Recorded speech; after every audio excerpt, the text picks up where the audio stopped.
First time I've ever been homeless. I'd lived in my own flat for 20 odd years. It's been tough. When you're at rock bottom and you've got nothing, and then somebody turns up with a food parcel. It's meant everything. I don't think I'd be alive if it wasn't for that. And I know that sounds a little bit extreme and dramatic, but it's really not.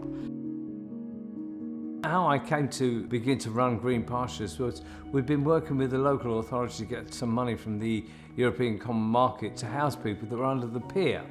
We came in the next morning to pray, as we usually do, and we read the scriptures systematically, and it so happened that morning we were reading the story of the Good Samaritan, Luke chapter 10. And right at the end there, the man turns around to the innkeeper and says, "And if I owe you anything else, I will pay you."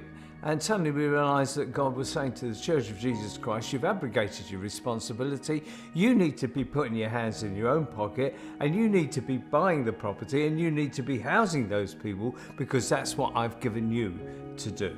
Peter had a small pension and he cashed that in, and I raised money on a property I'd been given by my ex-husband, and we put that money into the first house. The dream is to end homelessness. What's that number? The number could be 50,000, 100,000 beds, whatever it looks like in the future. We just want to keep serving Christ and doing what He's called us to do in this area, which is housing the homeless, seeing lives changed. First time I've ever been homeless. I'd had a good job for 20 odd years. I'd lived in my own flat for 20 odd years. And a private landlord decided that they wanted me out. I was in a place called Union Terrace in York, which is a homeless hostel.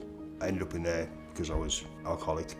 I'd not admitted that I had an issue, even though I'd lost pretty much everything. I'm a resident at the Greenhouse project. I've lived there for 4 years, and they've just loved me unconditionally. Houses like this for Green Pastures to buy is saving lives.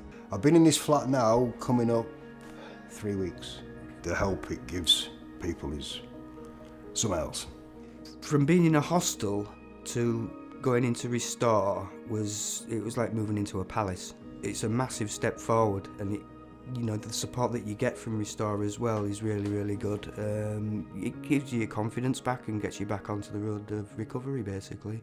Well, if we look at the organisation today, we're now national. We're in the 4 countries of the UK. We most probably house now between 8,000 and 10,000 people. I want Green Pastures to achieve what we've always hoped it would achieve, and that's to encourage people to join GP really, and to make it grow and to end homelessness. We are helping the most marginalised in our nation, and some of those are coming to know Christ.